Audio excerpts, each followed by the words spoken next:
حضرات، اللہ تبارک و تعالیٰ کا خوف، اللہ تبارک و تعالیٰ کا ڈر، یہ زندگی میں ہونے والی بہت بڑی عبادت ہے۔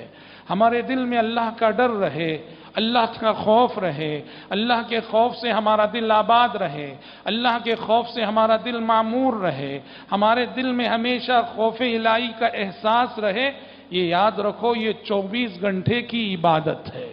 یہ 24 گھنٹے کی عبادت ہے، یہ لمحے لمحے کی عبادت ہے، یہ منٹ منٹ کی عبادت ہے، یہ سیکنڈ سیکنڈ کی عبادت ہے۔ آپ سو رہے ہیں، سوتے ہوئے جب آپ اللہ کے خوف کے تصور سے یہ پڑھتے ہیں، اللہم قنی عذابک یوم تبعث عبادک، اے اللہ جس دن تو اپنے بندوں کو اٹھائے گا اس دن کے عذاب سے مجھے بچا لینا۔ آپ سوئے ہوئے ہیں، فجر تک آپ سوئے ہوئے ہیں، لیکن آپ کا یہ سونا باعث عبادت ہے، باعث اجر و ثواب ہے۔ سو کر بھی آپ خوف کی عبادت کر رہے ہیں، اس لیے کہ آپ جب سوئے تھے آپ نے آنکھیں بند کی تھیں، تکیے پہ سر رکھا تھا، تو خوف الہی سے آپ کا دل معمور تھا۔ ایسے میں آپ کا یہ سونا باعث اجر و ثواب، یہ سونا باعث عبادت